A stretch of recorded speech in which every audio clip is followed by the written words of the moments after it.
A minha intenção nesta noite é lidar com um texto. Eu estou pregando um livro, tá bom? Vocês sabem que eu gosto de pregar livro de vez em quando aqui, né? Mas eu estou pregando um livro chamado de Finalmente Vivos, do John Piper. É um livro muito interessante, de uma leitura muito profunda, e tem falado muito ao meu coração. Ele fala sobre novo nascimento. E é interessante a gente saber disso. Eu li o texto de Efésios, capítulo 2, do versículo 1 até o versículo 10, que só nesse texto, pelo menos 2 vezes, Paulo afirma categoricamente, dizendo assim: e Deus os vivificou. Em outras palavras, Paulo está dizendo assim: olha, vocês estavam mortos, vocês não tinham vida em si, vocês andavam por aí como moribundos, e Deus os vivificou, por meio do seu Espírito, adentrando em nós, nos trouxe para uma nova vida. E é importante porque a minha intenção nesta noite é discorrer sobre Finalmente Vivos, porque devemos nascer de novo. Por que nós precisamos nascer de novo? Por que naquele diálogo de Jesus com Nicodemos, um doutor da lei, que eu preguei no episódio passado, você vai encontrar aí no YouTube, a gente colocou só o áudio, mas no episódio passado, Jesus é categórico a afirmar para Nicodemos, dizendo assim: olha, você precisa nascer de novo, porque se você não nascer de novo, você não vai ver o reino de Deus. O novo nascimento, irmãos, ele é algo, é nascer agora da água e do Espírito, é nascer para Deus. Isso é saber o que é o novo nascimento. Agora, por que eu preciso nascer de novo? O que é que eu ganho e o que é que eu deixo de ganhar se eu não nascer de novo? E eu quero iniciar a minha fala aqui, a título de introdução, citando uma frase de John Calvino, que era um reformador, que ele dizia assim: quase toda a sabedoria que possuímos, isto é, a sabedoria verdadeira e correta, consiste em 2 partes: conhecimento de Deus e de nós mesmos. É interessante nós sabermos isso, porque parece uma frase confusa, mas Calvino está dizendo assim: olha, tudo que nós precisamos saber é conhecer a Deus e conhecer a nós mesmos. Só que conhecer a Deus é algo que nos abre a mente para nós conhecermos a nós mesmos. É impossível conhecer a si mesmo totalmente separado de um conhecimento de Deus. Porque é o conhecimento de Deus que nos dá uma correta visão sobre nós mesmos. Sem Deus, nós ousamos achar que somos muito importantes. Sem Deus, o homem diz: eu não preciso desse Deus. Eu posso construir impérios, eu posso construir o meu próprio nome. E ele tem um conhecimento de si totalmente diferente ou enganoso. Agora, o conhecimento de Deus nos mostra quem de fato nós somos. Nos dá a correta dimensão da nossa condição como seres humanos. Dá uma correta avaliação, irmãos, sobre a nossa condição de pecaminosidade. Jeremias, capítulo 17, versículo 9, diz: enganoso é o coração mais do que todas as coisas, e desesperadamente corrupto. Quem o conhecerá? Se você faz uma avaliação de si mesmo apenas pela ótica humana, você vai dar mais valor a si mesmo do que de fato você contém. Então, o que eu preciso? Para todo tratamento, irmãos, para todo remédio ser bem administrado, precisa ser feito o diagnóstico correto. Eu, várias vezes, quando a gente vai consultar, os meus filhos geralmente adoecem na área de otorrino. Então eu já tenho até quase parceria com os otorrinos, já sei em quem levar. Mas não raramente, quando eu chego na consulta, eu sei basicamente o que o médico vai passar e sei basicamente o que ele vai fazer. Eu até às vezes comento com a Kelly, antes eu digo: ó, isso aí, certeza, é predizinho e antibiótico. E aí a gente levou... Tanto ela foi, levamos o Azaf, levamos o Eliabe também esses dias. O Eliabe escapou do antibiótico, mas não escapou do predizinho. Eu digo: pronto. E aí, às vezes, eu converso com o médico e digo: olha, não, doutor, eu acho que tem que entrar com isso, com aquilo outro. Ele diz assim: mas você é da área da saúde? Eu digo: não, só tenho muito menino. Então, isso já caracteriza quase uma especialização na área da saúde, porque senão você fica doido na hora que o menino adoece. Mas o fato é que eu já tenho uma certa noção de qual é o diagnóstico. E na nossa vida espiritual não é muito diferente. Se nós não temos o diagnóstico correto de quem nós somos, a gente acha que a solução é outra. Talvez você tenha um vazio existencial e diga: não, o que eu estou precisando é viajar. Se eu viajar o mundo todinho, aí pronto, eu vou ser feliz. Talvez você esteja passando por alguma luta, alguma angústia, e você pense: não, o que eu preciso é de mais dinheiro. Se eu trabalhar muito mesmo, então eu terei muito dinheiro, e então eu poderei fazer muitas coisas, e então eu serei feliz. E muitas vezes, isso é só um sintoma de um diagnóstico errado. Porque o que você precisa mesmo é de Jesus. O que você precisa mesmo é que Ele preencha todas as áreas da sua vida. E a Bíblia tem uma mensagem clara e devastadora sobre a nossa condição para cada um de nós. Por que é importante a gente saber disso? Porque nascer de novo, irmãos, não é uma coisa simples. É algo muito sério. Porque está em jogo onde nós passaremos a nossa eternidade. Por que você fala isso, pastor? Porque Jesus diz para Nicodemos: se você não nascer de novo, você não pode ver e nem entrar no reino de Deus. O que ele está dizendo, em outras palavras, ele diz: olha, se você não experimentar o novo nascimento, se você não nascer de novo, o seu destino é uma condenação eterna. Você vai ao inferno. Você não irá ao paraíso, você não irá ao céu comigo. E aí, a gente precisa entender aqui porque o novo nascimento é tão necessário. Por que eu não posso apenas fazer um tratamento de mudança de vida, um aperfeiçoamento moral? Por que eu não posso apenas fazer, talvez, quem sabe, um desenvolvimento pessoal? Eu não posso apenas me inscrever num curso de PNL e abrir a minha mente para determinadas áreas. Eu não estou dizendo que esses cursos não são importantes, não têm a sua relevância. Por que eu não posso apenas fazer uma mudança radical na minha vida, na minha conduta, na forma como eu vivo? Por que eu preciso dessa transformação radical, espiritual e sobrenatural chamada novo nascimento? É porque você não pode nascer sozinho. É porque você não pode mudar a sua vida sozinho. Você precisa de Jesus. Efésios 2 vai dizer claramente no verso 1: Ele vos deu vida, estando vós mortos nos vossos delitos e pecados. Sabe por que você precisa do novo nascimento? Por que ele é tão importante para mim e para você? É porque sem o novo nascimento, nós estaremos mortos nos nossos delitos e pecados, vivendo para nós mesmos, vivendo dissolutamente, vivendo uma vida que, se não for a misericórdia de Deus, nós já teríamos perecido. E é preciso que a gente entenda isso. Deus nos deu vida, Deus nos vivificou. E aí, irmãos, a obra da regeneração, a obra do novo nascimento, a obra da vivificação, ela é fruto da misericórdia de Deus e da grandeza do seu amor. Irmãos, quando Deus pega pecadores perdidos e chama a sua atenção e vivifica e traz ele para uma comunidade, insere vida em seu corpo, para que agora ele não viva mais para si mesmo, mas ele viva para a glória de Deus vivo, é misericórdia e amor de Deus. Note o que Paulo diz: mas Deus, no verso 1 ele diz, sendo rico em misericórdia. É o primeiro ponto. Deus é rico em misericórdia. Por que ele é rico em misericórdia? Paulo vai dizer: por causa do grande amor com que ele nos amou. Você foi amado. Injustificadamente você foi amado. Não tem uma justificativa para dizer por que Deus nos amou. Ele nos amou. Quando éramos inimigos dele, nós continuamos sendo alvo do seu amor. Mesmo em nossos pecados e delitos, Deus nos amou. E aí o próximo passo: estando nós mortos em delitos, e nos deu vida juntamente com Cristo. O Novo Testamento, irmãos, ele mostra pelo menos 10 razões pelas quais nós precisamos entender essa resposta. E se nós considerarmos essas razões de modo muito honesto, muito sincero, nós não teremos outra saída a não ser cair de joelhos e nos lançar na presença do nosso Deus. Eu dizia,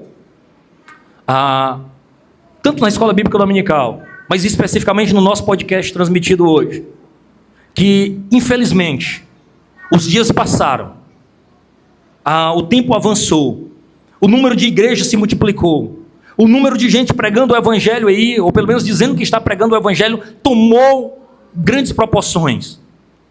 Mas infelizmente, muitos que se dizem crentes, já não olham para a obra da suficiência de Cristo na cruz. O que eu estou querendo dizer, em outras palavras, é saber que Cristo nasceu, morreu e ressuscitou pelos seus pecados, para perdão dos seus pecados, para muitos não é suficiente. Para muitos já não gera alegria e lágrimas no seu coração. Pelo contrário, eu preciso de algo mais. Não, eu preciso de outra coisa. Não, isso é suficiente, irmãos. Saber que Deus te ama, morreu por ti, te arrancou da sua vã maneira de viver, era para nós nos lançarmos de joelhos, estarmos em lágrimas diante do tamanho sacrifício de Cristo Jesus. Como nós não compreendemos o que Cristo fez por nós, muitas vezes nós achamos e vivemos uma vida às vezes preguiçosa, uma vida espiritual raquítica, uma vida espiritual às vezes anêmica, porque não compreendemos aquilo que Cristo fez por nós. Eu dizia aos irmãos no podcast e digo aqui para vocês, o que foi que Paulo viu? O que foi que João viu? O que foi que Estevão, que nós estudamos hoje, viu? Ao ponto de defender a sua fé, a pedra vindo na sua direção, sendo apedrejada, ele olhando para o céu e dizendo: Pai, não imputes a ele este pecado. Que profundidade da revelação que Cristo mostrou ao coração desses homens, que Paulo chega a dizer: eu considero tudo lixo, nada vale, nem título, nem posição, nem recursos financeiros, nada, diante daquilo que Cristo é e fez na minha vida. Aleluia. Se nós não tivermos essa completa dimensão de quem é o nosso Senhor, nós sempre estaremos buscando algo mais, e nunca será a presença genuína de Deus. É algo para incrementar, entreter o nosso coração pecaminoso. Mas hoje eu quero caminhar por 2 pontos. Nós estamos espiritualmente mortos sem um novo nascimento em Cristo Jesus. E sem um novo nascimento, irmãos, nós somos escravos. Escravos espontâneos do pecado e de Satanás, que é o inimigo das nossas almas. Consideremos esta primeira fase. Estamos espiritualmente mortos. E aqui eu quero começar dizendo, sem um novo nascimento, de acordo com o apóstolo Paulo, nós estamos mortos em delitos e pecados. Aqui, essa morte, irmãos, não é uma morte física. Você vai olhar para o lado e vai ver alguém respirando, alguém fazendo planos, alguém se mexendo. Então, que morte é essa, pastor? É uma morte espiritual. Morreu espiritualmente. Anda guiado pelo mundo, guiado pelos prazeres do mundo, fazendo a vontade da sua própria carne, dos seus próprios desejos. Morto para uma vida espiritual, mas vivo para uma vida mundana. Estamos mortos não no sentido físico, mas mortos porque não podemos contemplar e ver a glória de Deus. A gente olha tudo pelo aspecto natural, indiferente à relação com Deus, com Cristo e com sua mensagem. Alguém que está morto, irmãos, ouve, lê, recebe a palavra de Deus, entra num ouvido e sai no outro, ele vive sua vida como se Cristo não existisse, como se Cristo não fosse voltar, como se Cristo não fosse julgá-lo, como se Cristo não fosse encontrá-lo e pedir esclarecimento, como se Cristo não fosse cobrar contas de cada um de nós. Ei, existe um Deus no céu e todos nós nos apresentaremos diante dele e mostraremos as nossas mãos, dizendo: está aqui, Senhor, que eu fiz, está aqui a minha vida diante de ti. O fato é que nós nos apresentaremos diante deste Cristo poderoso. Como é que você sabe disso? Hebreus 4:13. Porque todas as coisas estão patentes e nuas aos olhos daquele com quem haveremos de prestar contas. Todos nós chegaremos e nos apresentaremos diante desse Senhor. Mas segundo, sem um novo nascimento, irmãos, somos por natureza filhos da ira. Existe uma ira de Deus contra toda a impiedade. Deus está irado. Deus olha dos altos céus para a baixa terra. A palavra de Deus diz que não houve um justo sequer. Ele não viu ninguém bom. O desejo de Deus foi destruir a sua criação, porque o homem que ele criou, o homem que ele formou, o homem que ele deu o seu espírito para se relacionar com ele, virou as costas para ele, preferiu o pecado, preferiu viver a sua maneira do que um relacionamento profundo com Deus. Eu estou descrevendo o quê? Adão e Eva? Não estou descrevendo você e eu, que vivemos a nossa própria vida. Essa é a descrição verdadeira. E aí, fatalmente, Deus olha e diz: olha, ninguém deseja fazer o bem, ninguém deseja um relacionamento profundo comigo. E a ira de Deus, próxima a ser derramada sobre toda a humanidade, vai ser uma ira justa. E por que é uma ira justa? Porque ele deu a oportunidade, ele sacrificou o seu próprio filho para que nós fôssemos resgatados por ele. Se nós não escolhemos este relacionamento com Deus, se nós não escolhemos servir a Deus, é uma escolha pessoal, mas Deus nos deu oportunidade. E o apóstolo Paulo vai dizer assim: nós éramos por natureza filhos da ira, como também os demais. Nosso problema, irmãos, não é apenas aquilo que nós fazemos. mas é aquilo que nós somos. Naturalmente, sem Deus, o seu maior problema, às vezes a gente diz, não, é o meu chefe. É porque você não tem um chefe que nem o meu. Meu problema é meu chefe. Se tira esse chefe, então serei feliz. Não, meu problema é meu cônjuge. Ah, mas se eu mudasse, se eu pudesse mudar ele todinho, fazer assim, assado e frito. Não, o meu problema é meus pais. Não cuidaram de mim como eu deveria, não prestaram o devido cuidado comigo, foram negligentes. Meu problema é meu pai. A minha mãe. Se eles tivessem me amado mais, me instruído mais, então eu seria outra pessoa. Não, meu problema é as circunstâncias à minha volta. É porque eu não consegui um bom emprego, porque o meu curso não funciona. É porque não tem emprego na minha área. Esse é o problema. Então eu não sou feliz, eu não vivo uma vida para a glória de Deus por causa disso. Lê do engano. Seu problema não é o que você faz, é quem você é. O seu problema é você mesmo. Não são as minhas ações, não são as circunstâncias, nem as pessoas. É a minha natureza, pecaminosa e distante de Deus. Nós não tínhamos uma natureza boa, então pecamos e ficamos com a natureza ruim. O fato é a nossa natureza é egoísta, centrada em si mesmo, exigente e habilidosa em colocar a culpa em outras pessoas. Certamente, talvez a sua primeira reação é pensar assim, eu conheço gente assim. Eu conheço gente desse jeito.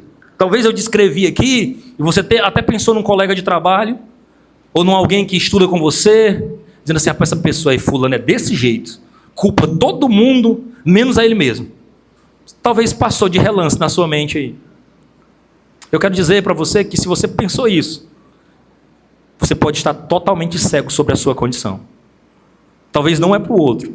Você também é desse jeito. Você também tem essa natureza pecaminosa e egoísta. A nossa reação diante dessa descrição não deveria ser fulano é assim. Deveria ser eu sou assim e preciso de ti, Jesus. Transforma a minha vida, Jesus. Por natureza, irmãos, nós somos rebeldes. E a sua santa ira, a ira santa de Deus, é uma reação natural e correta para nós. Então, sem o novo nascimento, nós somos filhos da ira. Mas sem o novo nascimento, nós amamos mais as trevas do que a luz. Nós amamos as trevas e odiamos a luz. Não se engane, irmãos, nós não somos neutros em relação à luz. Quando a luz espiritual chega para cada um de nós, nós resistimos. Quando o evangelho chega ao nosso coração dizendo mude, transforme, viva para a glória de Deus, o nosso desejo principal é resistência. Mas quando as trevas chegam, nós também não somos neutros, nós a abraçamos. Nós somos negligentes quanto à nossa vida espiritual, mas diligentes quanto a fazer aquilo que não agrada a Deus. Eu costumo brincar, dizer aqui que não ficaria surpreso se alguém chegasse e disse assim, pastor, eu pequei. Eu estava num ambiente e falei mal de alguém. Eu estava num ambiente e disse uma mentira. Eu estava num ambiente e me senti tentado por outra pessoa, mesmo eu sendo casado. Isso não me surpreende. Mas se você chegasse aqui, pastor, agora eu estou numa vida de santidade profunda. Acidentalmente eu estou lendo a Bíblia incansavelmente. Eu estou jejuando, orando. Pastor, eu passei 24 horas em oração, clamando a Deus. Pastor, eu estou buscando demais. Eu digo, meu Deus, que coisa maravilhosa. É mesmo, irmã. Eu teria de dizer assim, me ensine, me ajude. Eu quero crescer também desse jeito. Porque o nosso natural é fazer aquilo que desagrada a Deus. Naturalmente, nós somos voltados para fazer aquilo que desagrada a Deus e agrada a nós mesmos. Mas aquilo que agrada a Deus é luta, é suor, é lágrimas. Orar, penoso. É se lançar por saber que você precisa. Saber que você necessita estar diante de Deus. Se alimentar da palavra de Deus é necessidade. É porque você precisa. Então nós precisamos entender isso, irmãos. Que nós, muitas vezes, odiamos o que deveria ser amado e amamos aquilo que deveria ser odiado. Por vezes o nosso coração enganoso nos inclina para viver aquilo que não deveria ser amado por nós. Mas pelo contrário, é uma luta, é um esforço pessoal. Orar, ler a Bíblia, congregar adequadamente, se lançar na presença de Deus. Eu ouso dizer para você, dos que estão aqui hoje, talvez para chegar nesse culto você passou por muitos desafios. Quem sabe até pensou em algumas vezes, hoje não vai dar para eu ir não. Mas se fosse qualquer outra atividade, parece que as portas se abrem. Carona aparece aos montes. Não é à toa que a gente consegue perceber a falta de muitos irmãos aqui. E certamente todos eles, se eu mandar uma mensagem amanhã, e dizer, irmão, senti sua falta, ele vai ter uma excelente justificativa. Não, pastor, é porque aperreou meus estudos, aí eu tive que me debruçar e fazer uma atividade extra. Não, pastor, é porque meu trabalho apertou, eu tinha uma coisa para entregar. Não, senhor, é porque a coisa complicou, você não sabe, a minha vida... Eu sei, todos nós temos esta vida. Todos nós temos esta vida agoniada e puxada. E se você for com essa justificativa, vai chegar o dia do Senhor voltar, e você vai estar com essas desculpas. O fato é, irmãos, o reino de Deus é tomado por esforço. É você priorizar. É você entender que o seu trabalho vai estar lá. Tem um amigo que gostava de dizer assim, você foi negligente em algum momento, na sua jornada de administração do seu tempo. E na hora de penalizar, você não penalizou a si mesmo. Você penalizou o tempo de Deus. Você disse, eu tenho aqui, eu assisti mais do que deveria, fiquei na internet mais do que deveria, conversei mais do que deveria, aí só sobrou eu fazer minha atividade ou consumir o teu tempo. Então o Senhor perdeu. Então eu vou cuidar, né? Deus entende. A gente precisa estar atentos a isso, irmão, porque as nossas escolhas falam muito da nossa condição espiritual. Aquilo que nós estamos escolhendo revela muito a nossa condição espiritual. Então, sem o novo nascimento, nosso coração é duro como pedra. Paulo descreve, Efésios 4,18. Como era a nossa condição? Trevas, alienação, ignorância e dureza de coração. Olha o que ele diz. Obscurecidos de entendimento. Alheios à vida de Deus por causa da ignorância em que vivem. Pela dureza do seu coração. É um coração duro. Nossa ignorância, não se engane, não é uma ignorância que não é culpada, ela é uma ignorância que não é inocente, é uma ignorância culpada. Nós ignorarmos aquilo que Deus tem para nós, geralmente é por negligência de conhecimento da palavra de Deus. Você não vai chegar naquele dia, irmão, e vai me culpar. Diz assim, não, irmão, é porque o pastor não pregou, não chegou nesse capítulo não. Aí eu nunca soube. O pastor não chegou nesse momento aí não. Aí faltou essa parte, ele pregar essa parte. Eu digo, não, a Bíblia está à sua disposição. Você não precisa esperar eu expor toda a escritura para você saber dessa orientação. Está lá, sempre teve escrito. Você que escolheu ler só o que lhe agradava. Então a gente precisa entender isso, irmãos, que também, quinto, sem o novo nascimento, somos incapazes de submeter a Deus e de agradá-los. Paulo descreve em Romanos 8, dizendo assim, o pendor da carne.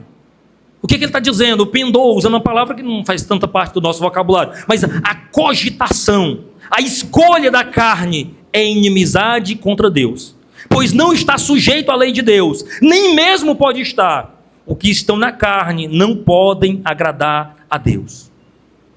Paulo está dizendo, em outras palavras, irmãos, que sem o Espírito Santo em nós, nossa mente é tão resistente à autoridade de Deus, que nós não nos submetemos, nem podemos nos submeter a Ele. Sem o Espírito Santo de Deus na tua vida, você vai escolher viver para si mesmo. Sem o Espírito Santo na sua vida, você vai escolher sempre aquilo que lhe agrada. Porque a gente consegue entender, liberdade é dizer não para os meus desejos. É contraditório, né? Porque a gente diz assim, eu quero ser livre, que é para eu escolher o que eu quiser. Não, ser livre é dizer não para os seus desejos. Porque se você diz sim para todos os seus desejos, você é escravo dos seus desejos. Ser livre é dizer não para aquilo que desagrada a Deus. Diz assim, olha, me faria feliz momentaneamente, me traria alegria agora, me traria prazer, mas eu sei a longo prazo que isso seria prejuízo para a minha alma. Isso seria prejuízo para o meu relacionamento com Deus. Eu gosto de ilustrar isso com a situação de José na casa de Potifar. A mulher o tenta. Chega para ele e diz, olha, não tem ninguém aqui, vem. Vamos nos agarrar aqui. E ele poderia olhar para um lado e para o outro e dizer assim, rapaz, não tem ninguém mesmo não, o patrão está viajando, ela está querendo. Pronto, eu sou jovem, fui abandonado por Deus, fui abandonado pelos meus irmãos, estou numa terra estrangeira. Eu posso negar e dizer assim, para que ser crente, rapaz? O que me adiantou? Meus irmãos não gostam de mim, me venderam, eu sou escravo na casa de um homem, agora a mulher dele quer me agarrar, para que eu vou ser fiel a esse Deus? Mas a resposta dele foi a seguinte: como eu me apresentaria diante do meu Deus? Eu imagino José dizendo assim: como é que eu vou? Você não está entendendo. Se eu me relacionar com você, como é que eu vou dobrar meu joelho mais tarde para orar? Como é que eu vou falar com Deus daqui a pouco, quando eu dobrar meu joelho e dizer assim: Deus, com que cara? Irmãos, tem nos faltado temor.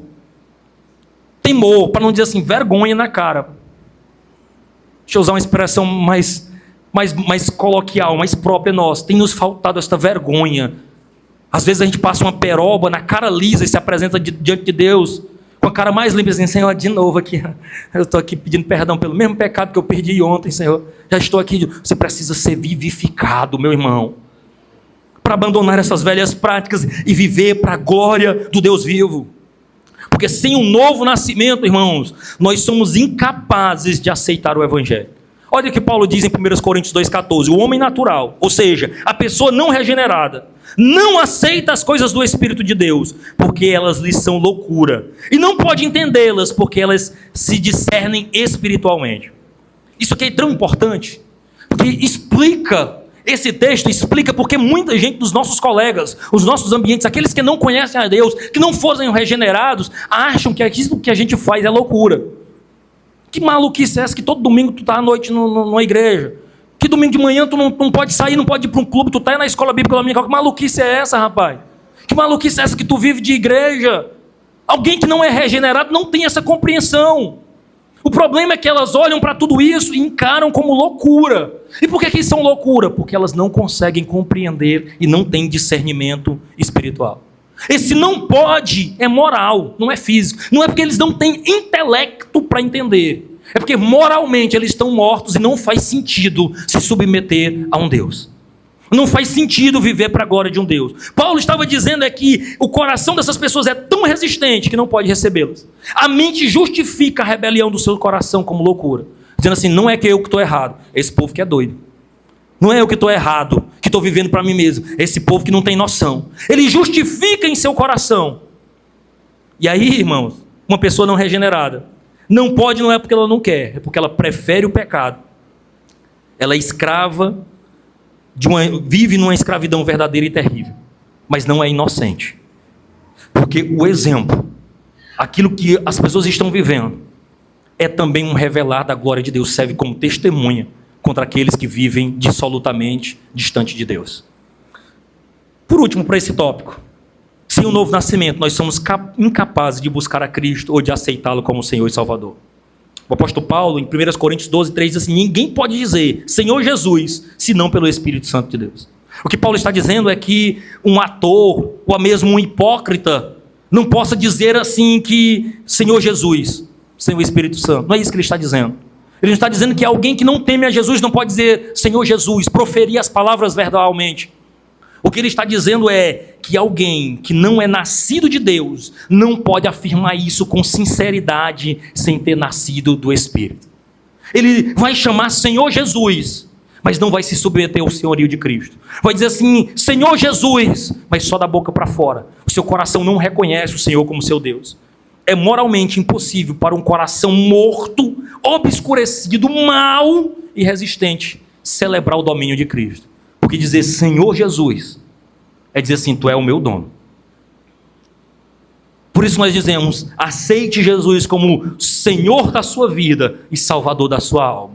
Ele salva a tua alma da perdição eterna, mas Ele se coloca como Senhor da tua vida. Significa dizer que as tuas escolhas, as tuas decisões, o modo como você vive a sua vida, já não é para si mesmo, mas é para agradar esse Deus que te salvou e te resgatou das trevas para uma maravilhosa luz. O apóstolo Paulo, aliás, João, o evangelista João, ele vai dizer que ninguém pode vir a ele se o Pai não o trouxer, o que João 6 vai revelar. Ninguém vem ao Pai a não ser por mim. E quando o Pai leva uma pessoa à união com Cristo, nós chamamos isso de novo nascimento. Então o sim que você disse para Deus, o sim de escolher Ele como seu Salvador, é porque Cristo te trouxe para Ele. Por quê? Porque você estava morto, mas Ele resolveu te vivificar. E quando Ele te vivificou, Ele te trouxe e te apresentou a Cristo e te ligou, te apresentou a Deus e te ligou com esse Deus. Toda essa maravilhosa obra de atração e concessão integra a obra de Deus na minha e na tua vida. Como é que a gente lida com isso aqui? Me permita aplicar aqui essa primeira parte. Lida de duas maneiras. Uma, teórica e impessoal. Isso é besteira. Moça, esse homem está há 20 minutos falando esse lenga-lenga. Que história é essa? Isso não faz sentido para mim. Ou você pode também encarar tudo isso como algo pessoal e urgente, dizendo assim, meu Deus, Deus me trouxe aqui neste lugar hoje. Deus me permitiu ouvir esta palavra. Ele falou comigo por meio dessas passagens bíblicas. A misericórdia, o amor e a graça de Deus parecem, para mim, desesperadamente necessárias neste dia. Essa pode ser uma reação aceitável. Você considerar tudo que eu falei até agora como loucura, ou olhar para tudo que eu falei até agora e dizer assim, meu Deus, eu preciso viver uma vida mais profunda com o meu Senhor Jesus. Porque diante dessa sua lógica e essa aplicação na sua vida, vai revelar a sua condição de escravo do pecado ou de Satanás ou livre para a glória de Deus. Veja só o tópico 2 que eu quero tratar. 1 de João 1:6. Se dissermos que mantemos comunhão com Ele e andamos nas trevas, mentimos e não praticamos a verdade. Se andarmos na luz, como Ele na luz está, mantemos comunhão uns com os outros, e o sangue de Jesus, seu Filho, nos purifica de todo o pecado. Se dissermos que não temos pecado nenhum, a nós mesmos enganamos, e a verdade não está em nós. Mas se confessarmos os nossos pecados, Ele é fiel e justo para nos perdoar os pecados e nos purificar de toda injustiça. Se dissermos que não cometemos pecado, fazemos dele um mentiroso, e sua palavra não está em nós. O novo nascimento, irmãos, agora eu quero considerar 3 últimas partes daquilo que o Novo Testamento revela sobre a necessidade e o porquê nascer de novo. Não é possível, como eu disse no início da mensagem, oferecer um remédio sem o diagnóstico correto. É por isso que antes de uma consulta, o médico não lhe diz o que você deve tomar. Ele pergunta o que você está sentindo. Quais são os sintomas? Faz uma série de exames para além da sua descrição. Coloca ali alguma investigação em você, coloca equipamentos para sondar a sua saúde física naquela condição. E ali, cada palavra sua, ele vai interpretando e vai excluindo aquilo que não é a possível solução. E diante de um diagnóstico correto, ele fornece o tratamento correto. E é por isso que a gente precisa entender que sem o novo nascimento, nós somos escravos do pecado. Paulo afirma em Romanos 6,17, mas graças a Deus, porque outrora, escravos do pecado, contudo, vieste a obedecer de coração a forma de doutrina que for te entregue. Houve um tempo, irmãos, que você e eu amávamos tanto o pecado, que nós não podíamos abandoná-lo ou mortificá-lo. Nós desejávamos aquilo que a nossa alma, o nosso corpo desejava. Mas agora, Deus nos deu uma nova vida espiritual. Deus se revelou para cada um de nós e nos deu uma nova natureza, que já não aceita e não compactua com aquilo que nós fazíamos antes. Note que Paulo aqui agradece não a ele mesmo, mas a Deus. Ele diz, graças a Deus, porque outrora, escravo do pecado, contudo, vieste a obedecer de coração. O que ele está dizendo, declarando, é dizer assim, houve um tempo que eu era escravo do pecado, mas agora, graças a Deus, eu fui liberto. E é Deus que nos desperta, irmãos, dessa condição de morte espiritual e nos dá nova vida. Alegria para viver distante daquilo que é pecaminoso. Então, sem o novo nascimento, nós somos escravos do pecado, mas por meio do novo nascimento, nós temos vida e vida em abundância em Cristo Jesus. Mas é mais grave ainda. Sem o novo nascimento, nós somos escravos de Satanás. Como é que você diz isso, pastor? Simples. Efésios 2, 1 e 2. Ele nos deu vida, estando vós mortos nos vossos delitos e pecados, nos quais andava outrora, segundo o curso deste mundo. Aí olha só. Segundo o príncipe da potestade do ar, do espírito que agora atua nos filhos da desobediência. O que Paulo está descrevendo aqui? Ele está descrevendo o inimigo das nossas almas. Paulo vai dizer que o mundo jaz no maligno. A palavra vai dizer que quem não conhece Jesus, ou quem não nasceu de novo, vive controlado pelo príncipe das potestades do ar, o espírito que atua nos filhos da desobediência. O povo que vive aí fora, rebelde, que não conhece a Cristo, que não anda segundo a palavra de Deus, ele não vive só porque rejeitou a Cristo. Há um espírito atuando na vida do mundo. E aqui Paulo está dizendo, este povo é escravo e nem sabe. Você talvez nunca tenha entrado em contato em alguém que bebe compulsivamente. Mas é uma das cenas mais tristes. Porque a gente já teve a oportunidade de ir a alguns locais e a pessoa não quer viver aquilo, mas ele não consegue. Ele diz, olha, eu já tentei de tudo, eu não consigo. Eu, certa feita, encontrei um amigo de longa data, talvez foi uma das cenas mais tristes que eu já vivenciei. E esse rapaz viciado, né, em drogas para além do álcool, e você viu o desespero e a capacidade de articulação em mentir. Esse rapaz me socorre, me empresta R$20. Eu digo, para quê, moço? Não, é porque minha moto acabou de furar o pneu ali. Rapaz, assim, você vê a agonia, sabe? Aquela dor ali, e você fica na dúvida. Diz, meu Deus, não é ele, é o vício falando por ele. Mas o pior é que se eu der, ele vai exatamente alimentar esse vício, e daqui a pouco ele vai querer de novo. Mas não é alguém que tinha capacidade de decidir, irmãos. Por ele mesmo, ele não consegue. Ele é escravo dos seus desejos, do seu vício. Significa da dó. Porque a pessoa mente, engana, toma tudo de dentro de casa. Então, assim, é uma cena horrorosa. Escravo. Escravo dos seus desejos. E como que vai viver? Se Cristo não vivificar. Não deu uma nova vida. E claro, tem um acompanhamento, porque tem a parte espiritual, e hoje muitas das clínicas já têm essa compreensão, que precisa ter uma parte espiritual, tem uma parte medicamentosa, tem uma parte que a ciência, que Deus criou, que Deus deu inteligência ao homem, que ele precisa tratar, mas hoje se encontrou um equilíbrio, que é uma parceria muito produtiva entre a esperança, a vida da fé, e esses ambientes. Conheço muita gente restaurada por meio de clínicas internados e também restaurado por meio da fé em Cristo Jesus. Paulo, escrevendo a Timóteo, ele vai dizer, 2 Timóteo 2, do 24 ao 26, ora, é necessário que o servo do Senhor não viva a contender, e sim, deve ser brando para com todos, apto para instruir, paciente, disciplinado com mansidão os que se opõem, na expectativa de que Deus lhe conceda não só arrependimento para conhecer plenamente a verdade, mas também retorno à sensatez, livrando-se ele dos laços do diabo, tendo sido feitos cativos por ele para cumprir a sua vontade. O que Paulo está dizendo assim, que existem pessoas que estão sobre os laços do diabo e estão ali cativos fazendo a sua vontade.